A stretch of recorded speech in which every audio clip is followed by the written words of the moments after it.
रामायण रामचरितमानस ग्रंथ, इसकी बड़ी महिमा है। लिखा क्या है? अगर हमें कोई इच्छा हो रही है कि हमारे ये हो, प्राप्ति हो, हम व्यासपीठ से कह रहे हैं, नियमानुसार खुद वो व्यक्ति रामचरितमानस का नमाय पाठ करे कलश रख के, और उसकी मान्यता पूरी ना हो तो बताएं। हम करना कुछ नहीं चाहते। एक मगध देश के राजा थे और एक काशी नरेश थे। दोनों आखेट में गए। आखेट में वहां घूमते घामते दोनों की मित्रता हो गई, मगध राजा और काशी नरेश। दोनों की मित्रता हुई तो दोनों में ये हुआ कि भाई आप दोनों जंगल में रहते, पत्नियों सहित सबकी नारियां, मेरी भी आपकी भी गर्भवती हो गई हैं, तो अगर आपके बेटा पैदा हो और मेरे बेटी पैदा हो, या मेरे बेटा पैदा हो बेटी पैदा हो, तो दोनों का संबंध जिससे हमारी ये प्रेम कथा बराबर चलती रहे। हाँ हो गई। अब कुछ दिन बाद काशी नरेश के पैदा हुआ, संतान पैदा हुई, उसके भी पैदा हुई, उसके बेटी पैदा हुई। अब उसने यहाँ पूछा, भाई हमारे बेटी पैदा हुई, संबंध के लिए तैयारी करो। क्या हुआ आपके? तो थी तो बेटी, पर काशी नरेश का ये नियम होता है कि वो 18 साल तक अपने बच्चे को राजा को नहीं दिखाएगा। 18 साल तक। उसने बेटा कह दिया, थी बेटी। अब वो 18 साल के बाद वो संतान, उसके बेटी सयानी हुई, इनका बेटा सयाना हुआ। बेटा तो था नहीं, बेटी थी ये भी। उन्होंने पक्का करने के लिए सामान भेजा। अब जब भेजा तब देखा तो सामान आ गया।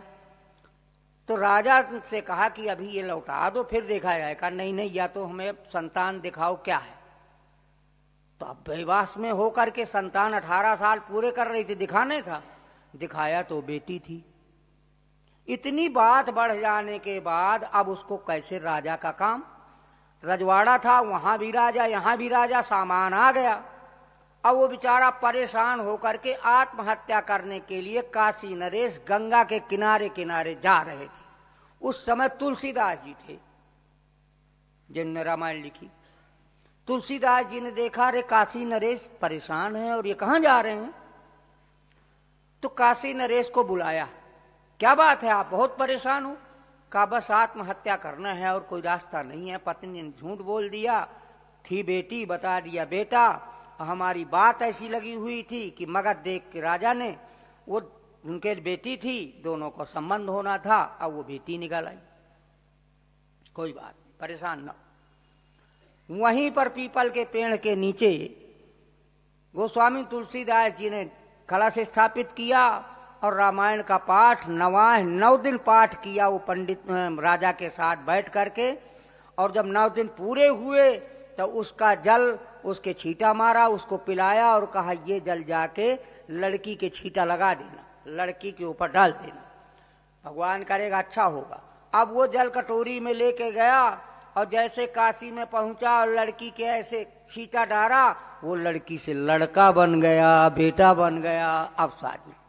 इसलिए जे सकाम नर सुनहि जे गावै, सुख संपत्ति ना विधि पावै। जे सकाम नर सुनहि जे गावै, सुख संपत्ति ना विधि पावै।